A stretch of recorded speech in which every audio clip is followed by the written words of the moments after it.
بسم اللہ الرحمن الرحیم۔ السلام علیکم، ہمارے چینل میں خوش آمدید۔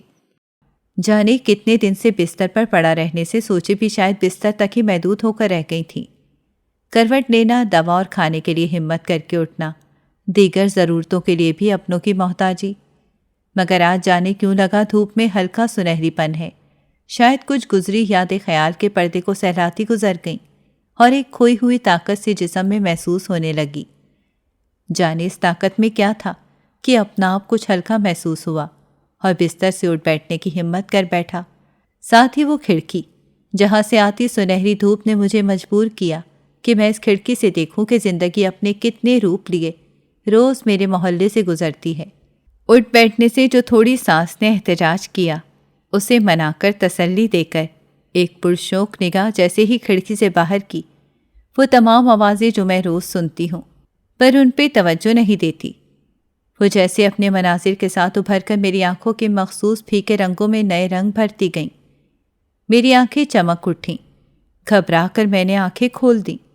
مجھے یوں لگا جیسے میری ٹانگیں فضا میں بلند ہو رہی ہیں۔ یہ ایک خواب تھا۔ میرا نام نسیمہ ہے۔ میرا تعلق ایک غریب گھرانے سے ہے۔ میں جس گھر میں پیدا ہوئی وہاں پہلے ہی بیٹیوں کی لائن لگی ہوئی تھی۔ انہی بیٹی کی کوئی حسرت نہیں تھی۔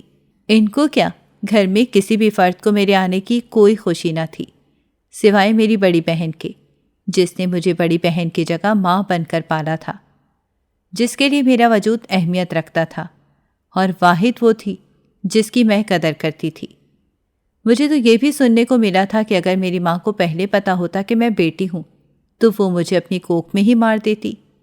یہ بات کتنی تکلیف دہ ہے کہ آپ کی ماں آپ کو پیدا ہی نہ کرنا چاہتی ہو۔ مجھے اس بات نے ایک اندھے کنویں میں دھکیل دیا تھا کہ کوئی مجھے حاصل ہی نہیں کرنا چاہتا تھا۔ جب آپ کو معلوم ہو کہ اس دنیا میں آپ کے ہونے نہ ہونے سے کسی کو کوئی فرق نہیں پڑتا ہے تو آپ جینا ہی چھوڑ دیتے ہیں۔ یہ باتیں میرے دماغ میں چھوٹی سی عمر میں طے ہو گئی تھیں۔ ہمارے گھر میں پہلے ہی غربت کا ڈیرا تھا، جس کو جو ملتا وہ کھا جایا کرتا تھا۔ کوئی کسی کا حصہ رکھنے کا قائل نہ تھا۔ یہاں بھوک کی ایک ڈور تھی، چھینا جھپٹی کر کے منہ سے نوالا نوش لیا کرتے تھے۔ ہماری زندگی میں ایک ناک ہماری پھوپھو بھی، جو سارا دن ہمارے سر پر مسلط رہتی تھی۔ نہ گھر ہوتے ہوئے بھی انہیں سکون ہمارے گھر کے کلیش کروا کر ہی ملتا تھا۔ میں ایک انچاہا وجود تھی۔ ہمارے گھر کما کر لانے والا فرد صرف ایک ہی تھا، وہ تھا ہمارا باپ۔ میرے ابا حضور بھی غریب چکی میں پسے ہوئے عام سے انسان تھے، جو سارا دن اپنی ماں بہن کی باتیں سننے کے بعد آخر کو سارا غصہ بیوی پر نکال دیا کرتے تھے۔ ماں باپ دونوں اپنی زندگیوں میں اتنے مست تھے کہ انہیں بیٹیوں کی پرواہ ہی نہ تھی۔ میری ماں نے تو کبھی بیٹی کی پرواہ کرنا سیکھا ہی نہ تھا۔ کہنے لگی کہ میری زندگی میں جتنی بھی مشکلات ہیں وہ ان بیٹیوں کی وجہ سے ہیں۔ اماں کو کیسے سمجھایا جاتا کہ بیٹیاں بوجھ نہیں ہوتی، وہ بھی سہارا بن جاتی ہیں، لیکن ان کی نند اور ساس نے ان کی زندگی کو تنگ کر دیا تھا۔ میری ماں نے اپنی بہن سے ایک بیٹا لے کر پالا تھا جو اماں کا بے حد لاڈلا تھا۔ اماں نے کبھی اسے صحیح غلط سے منع بھی نہ کیا تھا۔ اماں اس کی ہر بات کو مان لیا کرتی تھی۔ کئی بار اپنی بات منوانے کے لیے بھائی کی سفارش کروانی پڑتی تھی۔ میری پھوپھو تو کسی کو ایک آنکھ نہ بھاتی تھی۔ ہمارے گھر 2 دن سکون اور امن رہے تو وہ تیسرے دن پھوٹ ڈلوانے کے لیے گھر پہنچ جاتی تھیں۔ وہ ہر بار ابا کو کہتی تھی کہ یہ کون سا آپ کا سگا بیٹا ہے جس کو آپ سینے سے لگا کر پال رہے ہیں؟ اپنا خون تو اپنا ہی ہوتا ہے، پرایا کب آپ کا ساتھ چھوڑ جائے بھلا کس کو بھروسہ رہتا ہے۔ لیکن میری اماں کو اپنی تربیت پر پورا یقین تھا۔ انہوں نے بھائی کو اچھے سے اچھے اسکول میں پڑھایا تھا اور وہ چاہتی تھی کہ آگے کی زندگی ان کی بہت پرسکون گزرے۔ بھائی کے کان میں یہ بات ڈالتی رہتی تھی کہ تم ہی ہمارے بڑھاپے کا سہارا ہو۔ میرا بھائی ہمارے ساتھ بہت پیار کرتا تھا، وہ ہمیں بہنوں کی طرح ہی رکھتا تھا۔ کبھی اس نے کوئی کمی محسوس نہ ہونے دی تھی کہ وہ ہمارا سگا بھائی نہیں ہے۔ لیکن میری ماں ہمیشہ ہم سے نفرت کرتی رہتی تھی۔ اچھی چیز بھائی کے سامنے پیش کر دیتی تھی اور جتانا بھی نہ بھولتی تھی۔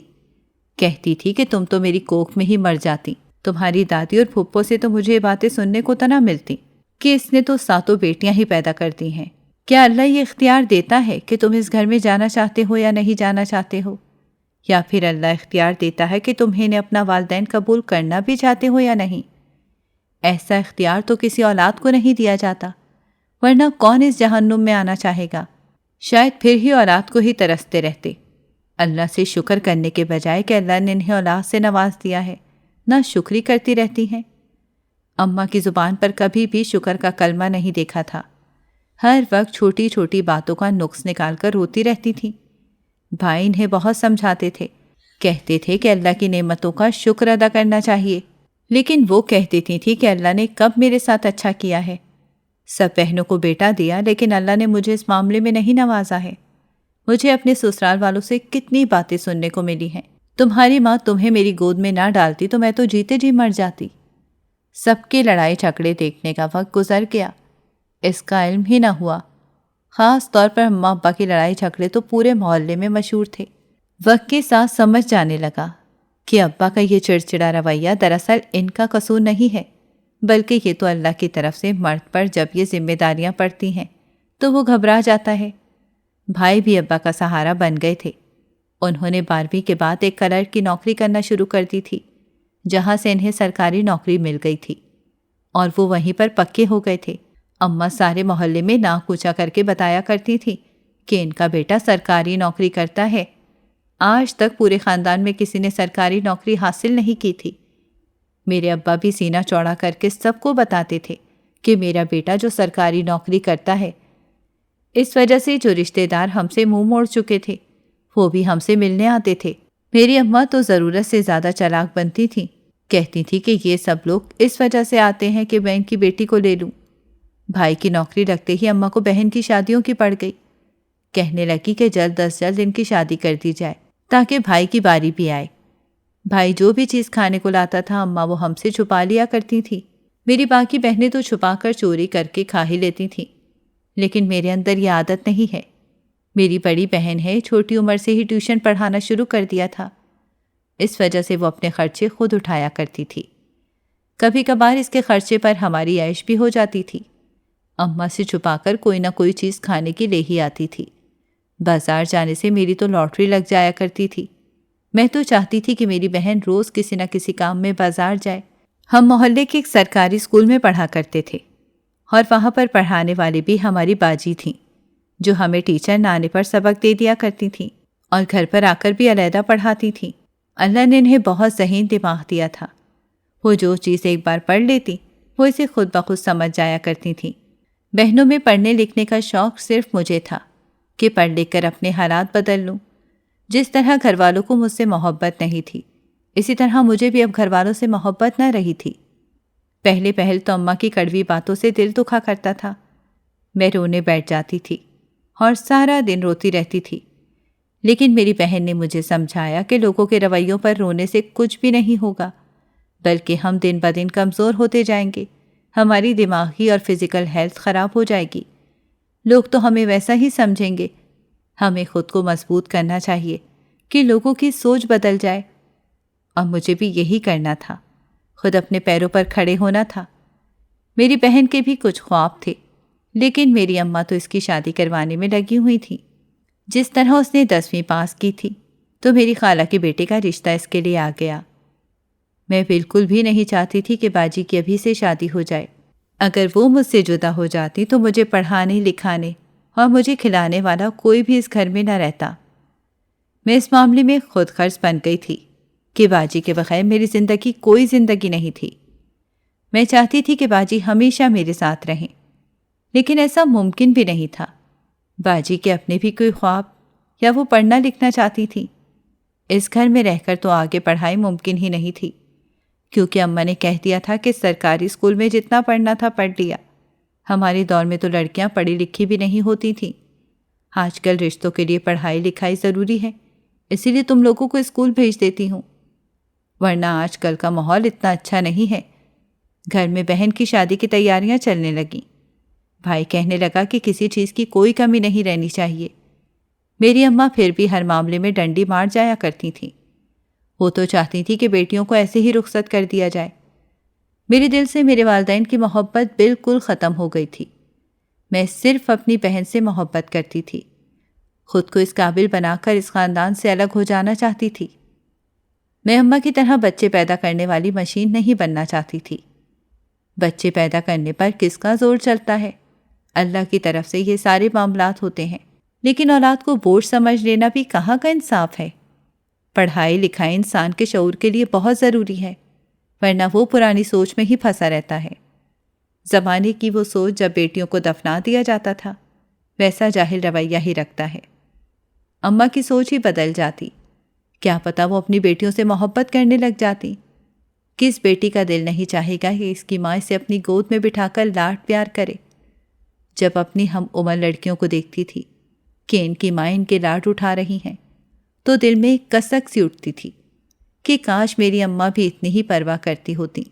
نہ کسی کی کوئی فکر تھی، ہمیں کیا کھانے میں اچھا لگتا ہے کیا برا، یہ ان کی غرض نہ تھی۔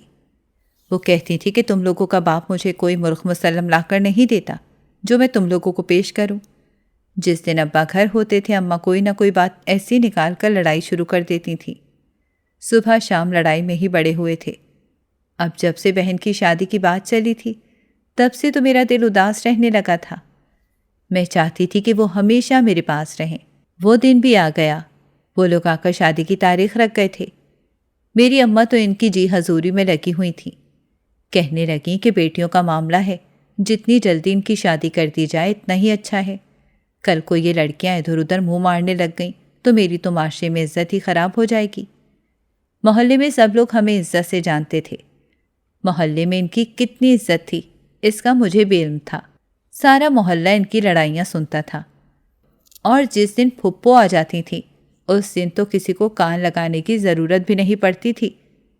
مجھے یہ صرف چیزیں تنگ کرتی تھیں۔ ایک گھر میں رہتے ہوئے آپ ایک دوسرے کی جڑیں کیسے کاٹ سکتے ہیں؟ پہلے بہن کی شادی ہو گئی تو اس کے بعد گھر سنسان سا لگنے لگا تھا۔ میں سارا دن اکیلے بیٹھی رہتی تھی۔ اماں گھر کے کام کاج میں لگا دیتی تھیں، کہتی تھی کہ لڑکیوں کو کام کرنے جلدی آ جانے چاہیے۔ مجھے چھوٹی عمر سے ہی کھانا بنانا آ گیا تھا۔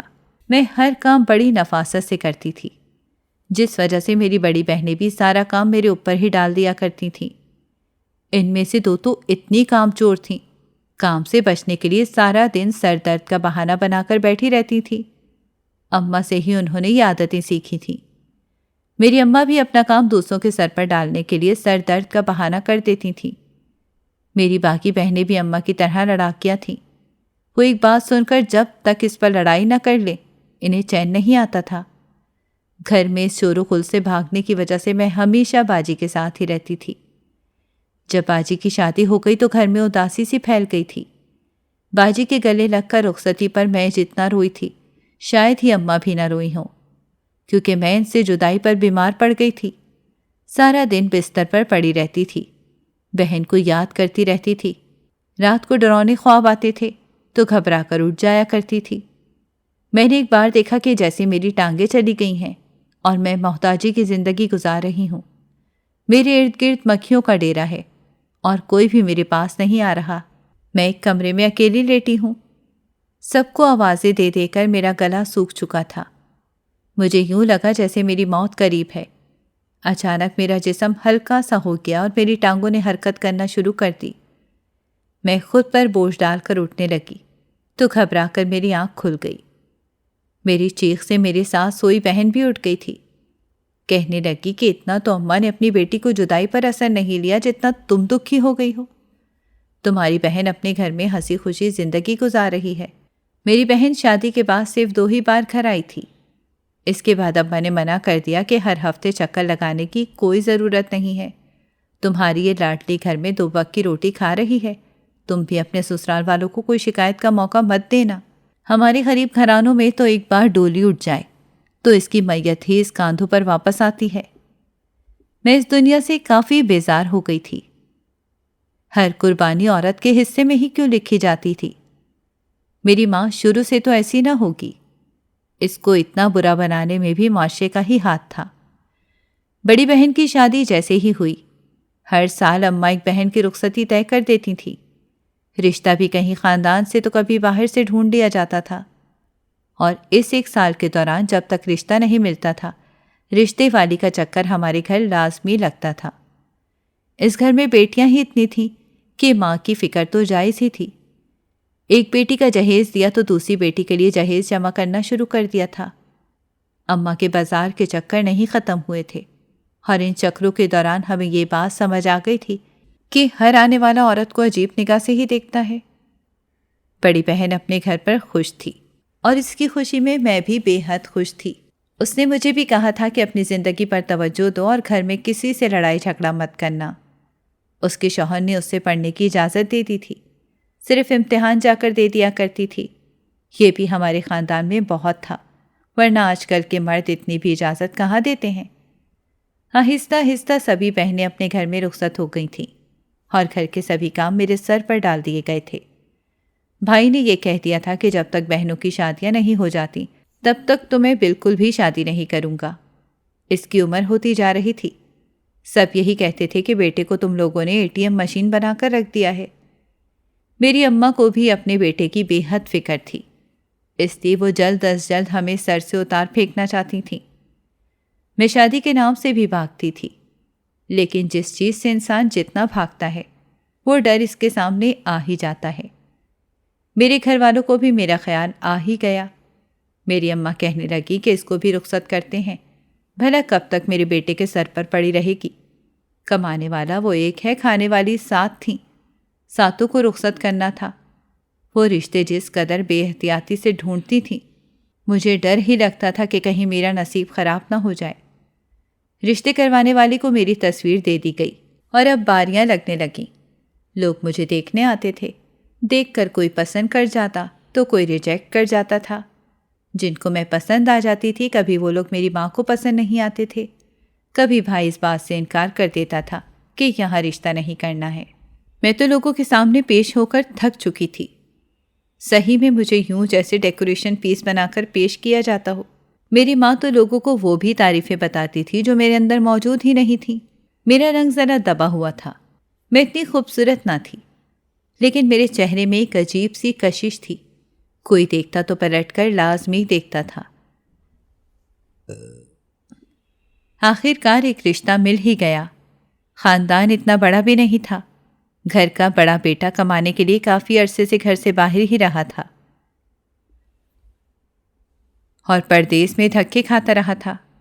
ساس اور نند تو میرے صدقے واری جا رہی تھیں، کہنے لگی کہ ہمیں ایسی ہی ایک لڑکی کی تلاش تھی جو ہمارے گھر کو گھر بنا کر رکھے۔ ماڈرن قسم کی لڑکیاں ہمیں اپنے بھائی کے لیے بالکل بھی پسند نہ تھی۔ ویسے بھی ہمارے گھر میں کس چیز کی کمی ہے؟ ہمیں آپ کی بیٹی سے کچھ بھی نہیں چاہیے۔ میری اماں نے تو فوراً ہاں کر دی تھی۔ مجھے وہ عورتیں تھوڑی چلاک لگی تھیں۔ میری بہن بھی اس رشتے سے مطمئن تھی، کہنے لگی کہ لڑکا اپنا کما رہا ہے، اور بہن نے ایک نہ ایک دن تو شادی کر کے چلے ہی جانا ہے۔ کیا پھپھو کی مثال سامنے نہ تھی، جو شادی کرنے کے بعد بھی ہمارے گھر کے ہر معاملے میں اپنی پوری ٹانگ اڑایا کرتی تھیں۔ ہمارے گھر میں لڑکی کی پسند ناپسند پوچھنے کا کوئی رواج نہ تھا۔ گھر والوں نے رشتہ طے کر دیا تو ہمیں اپنا دماغ بنانا ہی پڑتا تھا۔ میری بہن کہنے لگی کہ ایک نہ ایک دن تو رخصت ہو کر جانا ہی ہے، تو تم کیوں خود کے لیے پریشانیاں کھڑی کر رہی ہو؟ جس طرح والدین کہتے ہیں اس طرح کرتی جاؤ۔ آخر کار سب کی شادیاں والدین نے ہی کی ہیں، اور سب اپنے گھر پر خوش ہیں۔ چھوٹی موٹی نوک جھوک تو ہر گھر میں چلتی ہے۔ بہن کے سمجھانے پر میں سمجھ تو گئی تھی، اور پورے دل سے اس رشتے پر راضی ہو گئی تھی۔ جو بھی ہونا تھا اب میرے نصیب میں لکھا جا چکا تھا۔ یہ 1 مہینہ کیسے گزرا کسی کو سمجھ بھی نہ آئی۔ میرا دل بہت پریشان تھا۔ آگے گھر جا کر یہ سب پریشانیاں نہیں دیکھنا چاہتی تھی۔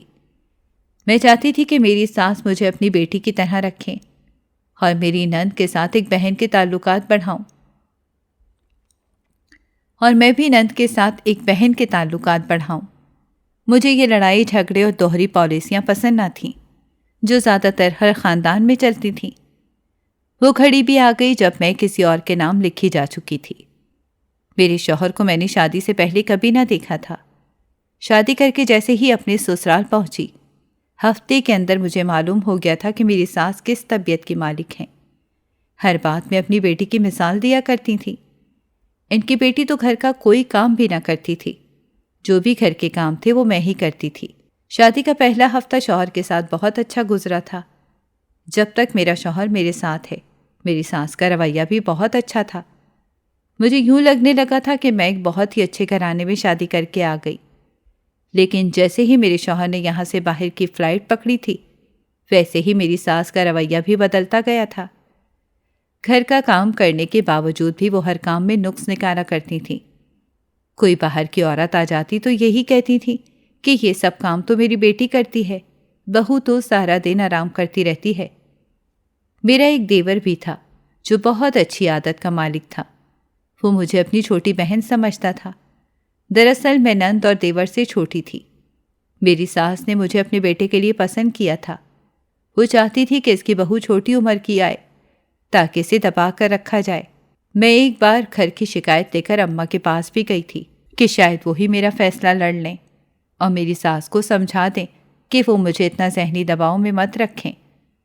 تو الٹا میری ماں نے مجھے ہی کہہ دیا کہ ہم نے بھی تو ساری زندگی اسی طرح کی ساس کے ساتھ گزارا کیا ہے، ہم تو کبھی اپنی ماں کے پاس پلٹ کر شکایت لے کر نہیں گئے تھے۔ دنیا میں ایسی ساس ہی ملتی ہے۔ تم کون سے زمانے میں رہ رہی ہو کہ تمہاری ساس تمہیں بیٹی کی طرح رکھے گی؟ جس طرح تمہاری ساس تمہارے ساتھ کرتی ہے تم بھی اسی طرح کیا کرو۔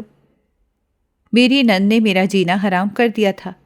وہ اپنا سارا کام مجھ سے کرواتی تھی، خود سارا دن بیڈ پر بیٹھ کر آرام کرتی، کسی کام کو ہاتھ بھی نہیں لگاتی تھی، لیکن پھر بھی آخر میں وہ میرے کام میں نقص نکالا کرتی تھی۔ یہ لوگ میری بات میرے شوہر سے بھی نہیں کرواتے تھے۔ وہ جب بھی بات کرنے کا کہتا تو یہی جھوٹ بول دیا کرتے تھے کہ تمہاری بیوی آرام کر رہی ہے یا پھر کہ وہ اپنی ماں کے گھر گئی ہوئی ہے۔ دراصل میں اسی گھر میں موجود ہوتی تھی، لیکن میری نند مجھ سے بات نہیں کرواتی تھی۔ نند اور ساس کے رویے سے دل برداشتہ ہو کر جب بھی میں رونے لگتی تو میرا دیور مجھے خاموش کروانا شروع کر دیتا تھا۔ کہتا تھا کہ میری ماں اور بہن کی یہی عادت ہے، بھائی اور میں ان سب سے مختلف ہیں۔ ابا اگر آج زندہ ہوتے تو شاید اماں کی اس طرح کی حکمرانی نہ چل رہی ہوتی۔ دراصل یہ بھی اس معاشرے میں رہنے والی وہ مجبور عورت ہے جس نے ساری عمر اپنی ساس کے طعنے ہی سنے ہیں، اور جب اس کا وقت آیا ہے تو انہوں نے اپنے ماضی کا بدلہ تم سے لینے کا سوچا ہے۔ میں اپنے دیور کو اپنا بھائی سمجھتی تھی، لیکن دھیرے دھیرے مجھے سمجھ آنے لگی کہ میری نند تو مجھ پر اور میرے دیور پر گہرا شک کرتی ہے۔ میں نے اسے کئی طرح سے سمجھانے کی کوشش کی کہ بہن میں تو بہت عزت کرتی ہوں اور اسے اپنا بھائی سمجھتی ہوں، لیکن اس کا شک ابھی بھی نہیں گیا تھا۔ کہنے لگی جس طرح ہی میرا بھائی پاکستان آئے گا میں تم دونوں کا راز کھول دوں گی۔ مجھے معلوم ہے کہ تم ہمارے گھر میں رہ کر ہی ہماری عزت کے ساتھ کھیل رہی ہو، اور یہ کھیل میں تمہیں کھیلنے نہیں دوں گی۔ اس نے مجھے بہت سی باتیں سنائی تھیں جس کو سن کر میرا دل بہت ٹوٹ گیا تھا۔ آج تک لوگوں نے میرے ساتھ بہت برا رویہ رکھا تھا۔ میری ماں نے بھی کبھی مجھے پیار نہیں کیا تھا، لیکن میں نے کسی کو اپنے کردار پر شک کرنے کا موقع نہیں دیا تھا۔ ہم ایک ہی گھر میں رہتے تھے۔ یہ کس طرح ممکن ہو سکتا تھا کہ میں اپنے دیور کے ساتھ بات چیت بند کر دوں اور وہ مجھے اپنی چھوٹی بہن سمجھتا تھا؟ لیکن میری نند ہم دونوں کے رشتے کو خراب کر دیا تھا۔ میں اس رات بہت دیر سے سوئی تھی، ساری رات چکر کاٹتی رہی تھی۔ مجھے یوں لگنے لگا تھا کہ اب زندگی بس تنگ ہو چکی ہے۔ رات کو ایک ایسا ڈراؤنا خواب آیا کہ پھر نیند سے آنکھ کھل گئی۔ یہ رات تھی یا صدی گزرنے کا نام ہی نہیں لے رہی تھی، طویل سے طویل تر ہوتی جا رہی تھی۔ نیند تو مجھ سے کافی عرصے سے روٹ چکی تھی۔ راتیں خوش قسمت لوگوں کو سکون دیتی ہیں نیند دے کر، مجھے تو نہ دن چین دے سکا نہ ہی رات میری چارہ ساز بنی۔ میں نے سوچتے ہوئے کروٹ بدلی۔ دن تو جیسے تیسے گزر جاتا ہے، رات اپنے آنگن میں اس کے لیے مایوسی کے لمحوں کی گٹری کھولے بیٹھی ہوتی ہے۔ کچھ ہی پلوں میں میری اکلوتی نند، جس کو پہلے دن سے اپنی بھابھی ایک آنکھ نہ بھائی تھی، ایک کپ چائے کے ساتھ کمرے میں داخل ہوئی۔ وہ نند جو گھر میں کسی کا کام تو کیا، اپنا کام بھی بھابھی کے سر ڈالنا اپنا حق سمجھتی تھی۔ اس کا یہ عمل تو اچنبے کی بات تھی، ساتھ ہی اس کے لہجے میں اتری ہوئی مٹھاس کسی زہر کی نشاندہی کر رہی تھی۔ میں نے اس تبدیلی کو بھانپ بھی لیا اور سمجھ بھی گئی، مگر اظہار کرنا ضروری نہ سمجھا۔ شکریہ کہتے ہوئے کپ پکڑ لیا۔ نند کا اصرار یہ تھا کہ ابھی ہی پی لیں۔ جیسے ہی میں نے منہ لگا کر پہلا گھونٹ اپنے حلق میں اتارا، نند چہرے پر فاتحانہ مسکراہٹ لیے کمرے سے غائب ہو گئی۔ جیسے ہی آخری گھونٹ اس کے حلق سے اترا، میرا مزاجی خدا کمرے میں داخل ہوا۔ چرپائی پر بیٹھتے ہوئے خلاف معمول نرم لہجے میں مجھ سے مخاطب ہوا۔ کیسا گزرا آج کا دن؟ عام دنوں جیسا ہی تھا، میں نے عام سے لہجے میں جواب دیا۔ تمہیں لگتا ہے کہ تم نے زندگی کو بھرپور اور مکمل جیا ہے؟ اس کا سوال اتنا حیرت انگیز نہ تھا جس صفاقی سے میں نے جواب دیا تھا۔ یقیناً میں اتنا بھرپور جی چکی ہوں کہ اب مر جانا چاہیے، اور اگر یہ رات تمہاری آخری رات ہوئی تو یہ یقیناً اب تک کی راتوں میں سے بہترین رات ہوگی۔ اچھا، تو تم مرنا چاہتی ہو، جینا نہیں چاہتی؟ ہم دونوں کے لہجے جذبات سے عاری تھے۔ یہ تو میں پہلے ہی بتا چکی ہوں کہ میں اتنا جی چکی ہوں کہ اب اکتا گئی ہوں مزید جینے سے۔ تمہیں ایک راز کی بات بتاؤں؟ تم کچھ پلوں کی ہی مہمان ہو یہاں۔ چائے میں زہر تھا۔ میں آپ کو ایک راز کی بات بتاؤں؟ مجھے پتا تھا۔ کیا تمہیں پتا تھا پھر بھی پی لیا؟ تم خود کو بچا سکتی تھی۔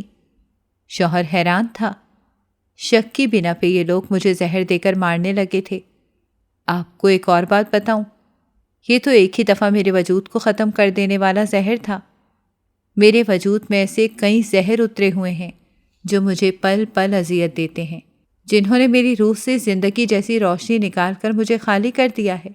جب آپ اور آپ کی بہن اس منصوبے پر بحث کر رہے تھے، میری بدقسمتی کہ میں وہاں سے گزرتے ہوئے وہ سب باتیں میرے کانوں سے ٹکرائیں، اور پھر آپ کی آواز میں لفظ زہر نے میرے پاؤں جکڑ دیے۔ پھر میں اپنے ہی خلاف کی گئی پوری سازش کو خاموشی سے سنتی رہی۔ سرتاج، آپ کا رویہ تو مجھ پر ظاہر تھا جب آپ نے پہلے ہی دن مجھے کہا تھا کہ بڑوں کی مرضی سے کیا گیا زبردستی کا رشتہ ہے، اور آپ کو مجھ میں قطعاً کوئی دلچسپی نہیں۔ غیرت مند ضمیر کے باوجود میرے پاس تو اس دن بھی واپس لوٹ جانے کا کوئی راستہ نہیں تھا۔ والدین نے جمع پونجی لگا دی عمر بھر کی، اور دم رخصت یہ سبق پڑھایا کہ اگلا گھر ہی تمہارا گھر ہوگا، پلٹ کر کبھی نہ دیکھنا۔ ہم اپنا جی مار کر یہ فرض ادا کر چکے ہیں، سب تمہارے سامنے ہی ہے۔ مزید کرنے کی ہم میں سکت نہیں۔ تم یقیناً ناکام عورت نہیں کہلاؤ گی جو اپنا گھر نہ بچا سکے۔ جان بھی وارنی پڑے تو وار دینا، مگر گھر نہ ٹوٹنے دینا۔ یہ گھروندے جوڑے رکھنا عورت کا ہی کام ہے۔ تو گویا آپ کا پورا منصوبہ سننے کے بعد جب اپنے کمرے میں آئی تو پھر سے سوچا کہ کیا میرے پاس کوئی اور راستہ ہے؟ کیا میں اپنے بھائی کو جا کر اپنی روداد سناؤں؟ پھر میری آنکھوں کے سامنے وہ منظر گھوم گیا جب میں سسرال سے میکے گئی اور اپنی ماں سے اپنے دل کا حال کہنے لگی، تو بھائی پورے ولولے اور جوش سے بولا کہ یہاں آ کر ہمیں نہ ورغلایا کرو۔ جب تمہیں اپنے گھر کا کر دیا ہے سب جمع پونجی لگا کر، تو وہاں سکون کیا کرو، روز یہاں نہ چلی آیا کرو منہ اٹھا کر۔ امی نے کچھ کہنا چاہا تو جھٹ سے بولا، ماں تمہیں نہیں پتہ ان لڑکیوں کا، ان کے یہی ہتھ کنڈے ہوتے ہیں، اپنا گھر نہیں بساتی اور ساری عمر بھائیوں کو نوچ نوچ کھاتی ہیں۔ پتہ نہیں کون سی دولت ہے اس کے باپ کی جس کا حصہ کرنے یہ روز چلی آتی ہے۔ کیا جگر گردے بیچ کر بھی اسے دے دیں؟ بھائی بڑبڑاتا ہوا اپنے کمرے میں چلا گیا۔ اب بیٹا تم یہاں نہ آیا کرو، تمہارا باپ تھوڑی ہے جو سر پہ یہ تمہارا باپ تھوڑی ہے جو سر پہ بٹھائے گا، اس کی اپنی زندگی ہے، 100 مسئلے ہوتے ہیں۔ ماں نے میرے کان میں سرگوشی کی۔ بس اس لمحے کو یاد کرنے کے بعد میں پھر لرز گئی۔ مجھے لگا میرے پاس یہی راستہ ہے کہ یہاں ہی عزت سے زہر کھا لوں، اور اگر وہ آپ لوگ خود مجھے پیار سے کھلا دیں تو اور کیا چاہیے۔ نسیمہ کھانستے ہوئے بولی، شوہر نم آنکھوں کے ساتھ، مجھے لگ رہا ہے جیسے میں نے انجانے میں تمہارے ساتھ ظلم کر دیا ہے۔ مجھے اپنی چھوٹی بہن جان سے بھی پیاری ہے۔ جو کہتی گئی میں کرتا گیا کہ تم سے کون سا کوئی خونی رشتہ ہے، بیوی ہو، ایک جائے گی تو اور آ جائے گی۔ دیکھو تمہارے منہ سے خون آ رہا ہے، ہم ہسپتال چلتے ہیں، تم بچ جاؤ گی۔ مجھے معاف کر دینا، میں نے آپ کو معاف کیا، آپ نے تو میرے لیے آسانی ہی پیدا کی ہے۔ ویسے ایک اعتراف اور کرتی چلوں، ان 6 ماہ میں آپ کے تلخ رویے کے باوجود مجھے آپ سے خاصی انسیت ہو گئی تھی۔ مجھے آپ سے کوئی شکوہ نہیں۔ میں سینے پر ہاتھ رکھ کر کھانستے ہوئے بولی، ہاں، مگر مجھے زندگی سے ایک شکوہ ہے کہ میں چاہتی تھی کہ مجھے اچانک موت آئے اور آپ پریشان ہوں، گھبرا جائیں، وقت آپ سے قدر کروائے کہ آپ نے کیا کھویا ہے۔ لیکن افسوس، قسمت نے یہاں بھی میرا ساتھ نہیں دیا۔ اٹھو، ہمت کرو، ہم ابھی ہسپتال پہنچ جائیں گے، تمہیں کچھ نہیں ہوگا۔ آنکھیں بند کرے جو آخری جملہ میرے شوہر کا میرے کانوں میں پڑا تھا۔ آپ یقیناً مجھ پر ترس کھا رہے ہیں کہ آپ نے دکھوں کی ماری عورت پر مزید ظلم کر دیا ہے۔ مجھے جینے کی کوئی تمنا نہیں، مجھے آپ کی گود میں ہی اپنی آخری سانس لینے دیں۔ میں نے خون تھوکتے ہوئے بمشکل سانس لیتے ہوئے کہا۔ میں گھبرا کر اٹھ گئی تھی۔ ارد گرد دیکھا تو میری سانس مجھے عجیب نظروں سے دیکھ رہی تھی۔ کہنے لگی، ایسا بھی کیا خواب میں دیکھ لیا کہ پسینہ ہی نہیں سوکھ رہا ہے؟ ان کو کچھ بتانے کے لائق تھا ہی نہیں۔ گھبرا کر میں نے آنکھیں بند کر لی اور کروٹ بدل کر لیٹ گئی۔ صبح گدھوں کی طرح کام کرنا شروع کرتی تھی اور رات کو تھک ہار کر بستر پر لیٹتی تھی۔ میری نند نے حد ہی ختم کر دی تھی۔ 3 بار مجھ پر الزام لگا دیا تھا۔ میں اپنے شوہر سے بات کر کے یہاں سے علیحدہ ہو جانا چاہتی تھی۔ ہر بار میرے دیور کے مخلص رشتے کو پامال کیا جاتا تھا اور میری ساس خاموشی سے تماشا دیکھتی رہتی تھیں۔ دیور تو ان کا سگا بیٹا ہی تھا، اس کی کردار کشی کو کس طرح برداشت کر سکتی تھیں؟ نند کہنے لگی، ضرور یہی میرے بھائی کو برخلاتی ہوگی اور رات کو اس کے کمرے میں چلی جاتی ہوگی۔ مجھے اس بارے میں تو علم نہ تھا کہ رات کو میں اپنے کمرے میں ہی ہوتی تھی۔ میری نند خود ہی رشتے سے انکار کر دیتی تھی۔ میرا شوہر تو ہر مہینے اچھی خاصی رقم گھر والوں کو بھیجتا تھا، لیکن پھر بھی یہ لوگ ناشکری کی حد کرتے تھے۔ کہتے تھے کہ کم پیسے ہی بھیجتا ہے، گھر کا گزارا بہت مشکل سے ہوتا ہے۔ وہ ساری رقم میری ساس کے ہاتھ پہ جاتی تھی۔ میرا دیور بھی کما رہا تھا، گھر میں کمانے والے 2 لوگ تھے اور کھانے والے 4 تھے۔ میں اپنے شوہر کو یاد کر کے رویا کرتی تھی، لیکن ایک ہفتے میں مجھے یہ سمجھ آ گئی تھی کہ وہ نہایت شریف اور خیال رکھنے والے انسان ہیں۔ انہوں نے اس ہفتے کے دوران کبھی مجھ پر کسی قسم کا کوئی شک نہیں کیا تھا۔ انہیں تو یہ پتہ بھی نہ ہوگا کہ ان کے جانے کے بعد ان کی بہن میرے ساتھ کیا کھیل کھیل رہی ہے۔ اس طرح کے لوگ بھی ہوتے ہیں۔ میری اماں نے جو اپنے نصیب میں کاٹا تھا، شاید وہی میرے نصیب میں لکھ دیا گیا تھا۔ میرے بھائی کی شادی بھی ہو چکی تھی، لیکن اس شادی کے دوران بھی انہوں نے مجھے جانے کی اجازت نہ دی تھی۔ میری نند کہنے لگی کہ وہاں پہ بھی نہ جانے کس کے ساتھ کردار اپنا گندا کرنے کی کوشش کرے گی۔ ہمارے گھر کی عزت ہے تو ہم اس سے کہیں بھی جانے نہیں دیں گے۔ مجھے تو اپنے گھر پہ ہی شک ہے، میں اس کی کڑوی باتوں کو بھی برداشت کر لیتی تھی۔ جب میں مقابلے میں کچھ کہنے کی کوشش کرتی تو میری سانس بولنا شروع کر دیتی تھی۔ سارا دن کام کرنے کے بعد بھی میں ان کی ایک تعریف وصول نہیں کر سکتی تھی۔ مجھے اپنی ماں کی بات اچھے سے سمجھ آ گئی تھی کہ جس طرح یہ تمہارے ساتھ رہتی ہیں اسی طرح تم ان کے ساتھ رہو۔ کبھی کبھار دل اداس ہو جایا کرتا تھا، شوہر کی بہت یاد آتی تھی۔ اتنا عرصہ ہو گیا تھا ان کی آواز نہیں سنی تھی۔ نند نے ایک بار بات بھی کروائی تو خود ساتھ کھڑی ہو گئی تھی۔ کوئی دل کی بات کہنے کا موقع ہی نہیں ملا تھا۔ اب مجھے پورا یقین ہو گیا تھا کہ جب تک میرا شوہر واپس نہیں آ جاتا یہ لوگ میرے ساتھ ایسا سلوک ہی کریں گے۔ اللہ بھی کیسے لوگوں کے ہاتھوں میں لاٹھی پکڑا دیتا ہے کہ وہ اپنے طریقے سے غریب پر ظلم کرنا شروع کر دیتے ہیں۔ میں اللہ سے روز دعا کرتی تھی کہ کسی طرح میرا شوہر واپس آ جائے۔ میری ساس نے اسے سختی سے منع کر دیا تھا، جب تک نند کی شادی کا جہیز جمع نہیں ہو جاتا تمہیں واپس آنے کی کوئی ضرورت نہیں ہے۔ تمہارا چھوٹا بھائی تو اتنا کماتا ہی نہیں کہ اس کے آسرے پر سارا جہیز جمع کر دیا جائے۔ ویسے بھی میری اکلوتی بیٹی ہے، میں اسے ہر چیز دینا چاہتی ہوں۔ ایک رات میری ساس میرے کمرے میں آ گئی، کہنے لگی کہ اسٹور میں بستر لے آؤ۔ مجھے سمجھ آ گئی تھی کہ میری ساس مجھے اسٹور میں بند کر دینا چاہتی ہیں۔ میں ساس کے پیچھے اسٹور میں بستر لے کر پہنچی تو کمرہ بند ہو چکا تھا۔ میں حیران و پریشان تھی کہ مجھے اسٹور میں لانے کا بولا کیوں گیا۔ سامنے کرسی پر بیٹھا ایک غیر مرد مجھے گھور رہا تھا۔ میں بہت زیادہ ڈر گئی تھی۔ مجھے سمجھ نہیں آ رہا تھا کہ آخر کو یہ سب کیا معاملہ ہے۔ میں چیخیں مار کر باہر بھاگنے لگی تو وہ آدمی مجھ پر حملہ کر رہا تھا۔ کہنے لگا کہ خود ہی کمرے میں بلایا ہے اور خود ہی چیخیں مار کر باہر بھاگ رہی ہو۔ میں نے کہا، خدا کا واسطہ ہے، کیوں میری زندگی برباد کرنا چاہتے ہو؟ ساری زندگی ماں کے طعنے برداشت کیے اور پھر ساس بھی ایسی ملی کہ میرے کردار پر الزام لگانے کے لیے اس حد تک گر گئی۔ وہ آدمی میرے کردار پر داغ لگا رہا تھا۔ اسی وقت میری ساس اور نند نے دروازہ کھول دیا۔ کہنے لگی کہ ہم نے آج تجھے رنگے ہاتھوں پکڑ لیا ہے، تجھے ابھی چوٹی سے پکڑ کر گھر سے باہر نکالتے ہیں۔ میں اپنی ساس کو حیرانی سے دیکھنے لگی۔ آج میرے صبر کی حد ختم ہو چکی تھی۔ میں نے کہا کہ آپ نے خود اس شخص کو گھر پر بلایا ہے اور آپ نے ہی اس کوئی کام کرنے کا کہا تھا۔ مجھے وہاں بستر لگانے کا کہہ کر اب آپ جھوٹ بولنے پر آ گئی ہیں۔ آپ اپنے بیٹے کی عزت اور اپنی عزت کو اچھالنے پر تلی ہوئی ہیں۔ میں نے آخر آپ کا کیا بگاڑ دیا تھا؟ آپ کی اپنی بیٹی ہے۔ اگر کل کو کوئی اس پر الزام لگائے گا تو آپ کو کیسا محسوس ہوگا؟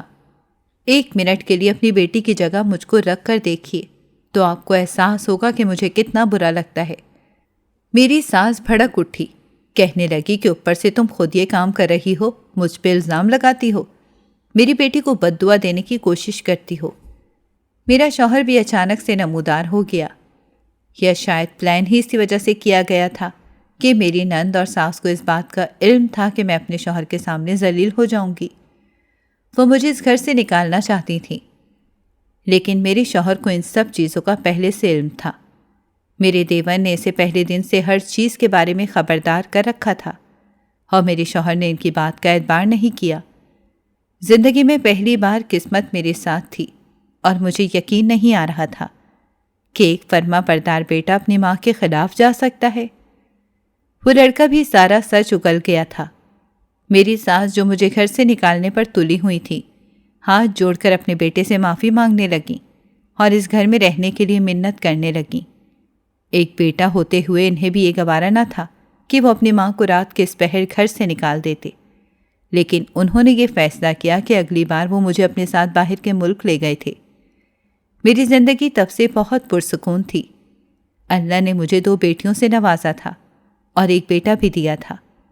میں اللہ کی رحمت کا جس قدر شکر ادا کرتی اتنا کم تھا کہ اس نے مجھے کس طرح برے کاموں سے نکالا تھا اور میرے کردار کو صاف کر دیا تھا۔